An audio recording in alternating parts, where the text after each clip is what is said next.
Hey, what's party? Welcome back to News Dose. And did PlayStation just tease another Xbox game? This time being a big AAA single-player game? Well, no, not exactly, but a lot of the internet seems to believe that right now.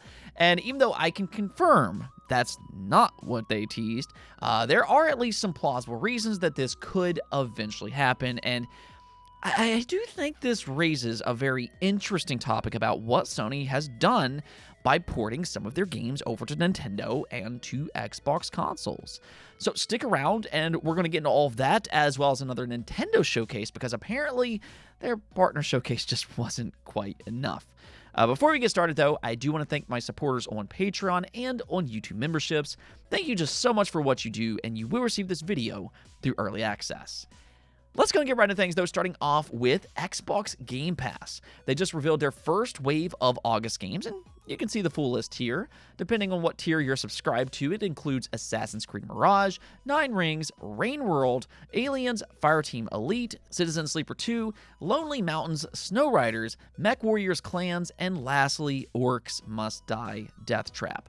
So, I mean, this isn't quite as impressive as some of their previous months, which was really just an extraordinary hot stretch for them. But even still, there are some noteworthy additions here. Obviously, Assassin's Creed Mirage is the big inclusion. It was more or less advertised as a smaller scale entry that would focus more on the roots of the Assassin's Creed franchise.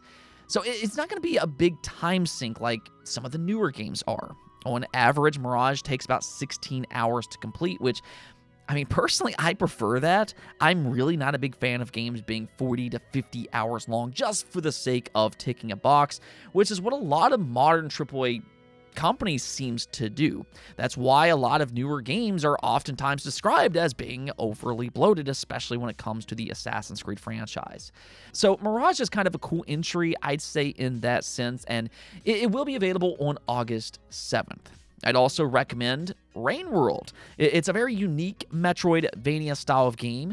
You play as the prey, so you're constantly being hunted down by various different threats as you navigate. It's just absolutely ominous and very mesmerizing world. So definitely check this one out for both its quality and for its atmosphere. It's actually available right now as we speak, so big bonus there. Now, here's something that you might not necessarily expect, but apparently the Battlefield 6 beta has already reached nearly 10,000 concurrent players on Steam, which that might seem a little bit strange at first because, I mean, the beta isn't actually playable yet. What's happening here, though, is that its preload is up, and you can boot into its settings menu. Now, you can't really do anything else, but clearly there's a lot of people that are very excited to jump in, and they're seeing what they can do a bit early. Honestly, though, I mean, I've been watching some footage online. There are some people that got their hands on it a bit early, and, I mean, Battlefield 6 legitimately looks very good. I'm a little surprised at myself for saying that, but it reminds me just so much of Battlefield 3. Now, it also took a lot of inspiration from Battlefield Bad Company 2. The lead multiplayer producer recently stated that its destruction was a huge inspiration for them. And I mean, they're saying the right things, but it also actually does look the part. Now, I'm still tempering my expectations, but every time I see this game, it's becoming a little bit harder because I really think that it looks good, and hopefully that turns out to be true.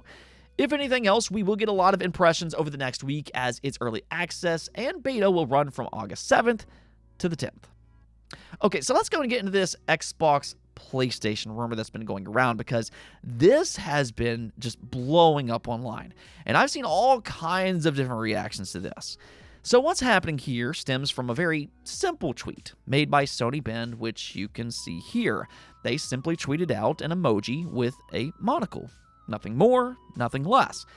But for as simple as this has created a huge, just monstrous conversation online. It has more than 1 million views as of this recording, with more than 1,000 comments, a lot of which are either joking or are even convinced that they're teasing an Xbox version of Days Gone.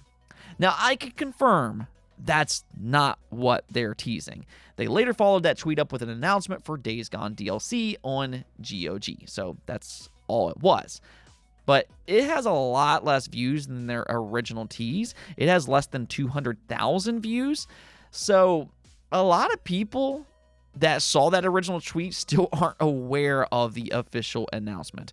So I do think that this has still raised a very interesting topic, because the reason this conversation even exists in the first place is because Sony has more or less welcomed this conversation, much in the same way that Xbox has welcomed that conversation with some of their games going multi-platform. Sony opened Pandora's box when they started to port some of their games to Nintendo and to Xbox consoles. Keep in mind that on Xbox, it only started with just 4 games until they realized that, yeah, they're making a lot of money over on PlayStation. And then suddenly, more came. They like that money. So if PlayStation fans are a bit annoyed by all of this speculation online, well, I mean, you really have nobody to blame but PlayStation themselves. This is the repercussion of a strategy like this. I mean, Xbox fans have already seen that firsthand for themselves. Now, at the same time, there is this idea going around that Days Gone will be off limits for Xbox consoles. And this is where I'm going to go ahead and point out that it might not necessarily be as impossible as some people seem to claim. Now, I'm not saying that it's going to happen. That's not what I'm saying at all. But I can, however, see some logic in porting Days Gone over to Xbox. And before you lose your mind, let me just kind of explain why I say that. What we know for an absolute fact is that Sony Bend has faced some struggles these past few years. They haven't released a game since 2019, and earlier this year, Sony laid off about 30% of their studio and even canceled their live service project. You can read Sony's statement here, which says, earlier this year, Bend Studio wrapped development on a live service concept. After careful consideration, we chose not to move forward with it.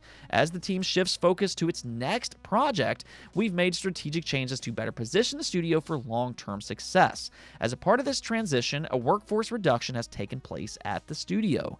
This decision was not made lightly, and we are extremely grateful for the meaningful contributions of all those impacted. Bend Studio has been a valued part of PlayStation Studios for decades, and we remain confident in its future and creative direction. Now, the reason that I'm bringing all of this up is because unless they have another game that's far in development that we don't know about, then they're probably not going to bring Sony much money for a very long time. I mean, we very well could be talking about another 5+ years before their next big game. So that's where I can kind of make an argument that a port of Days Gone could actually help them bridge the gap a little bit. It could help keep them afloat. Again, I'm not saying that's what's going to happen, but if it did, is it really the worst thing in the world if it helps keep their studio running? I mean, I could even argue that it could be good for them, and who knows? Maybe a Days Gone sequel is more likely now that Sony has new leadership. We've gone away from Jim Ryan, so maybe they like single-player games like Days Gone again. So maybe they could do that good old bait and switch, port Days Gone Remastered over to Xbox, and then make the sequel exclusive to the PlayStation 6, which could entice Xbox players in the future to their consoles if they like the first game. So no, I don't think that Days Gone for Xbox is necessarily this terrible idea, or it's as impossible as some people make it out to be. And hey, for that matter, maybe even a Switch 2 version could happen. The original did, in fact, launch on the PlayStation 4, so, I mean, the Switch 2 should be plenty capable to run it. Let me know what you all think about this entire topic, though. Do you think the speculation online is just flat out annoying? And what do you think about the idea of Days Gone going multi-platform in the future? Okay, now one more thing before we go. Nintendo has yet another showcase set for later this week.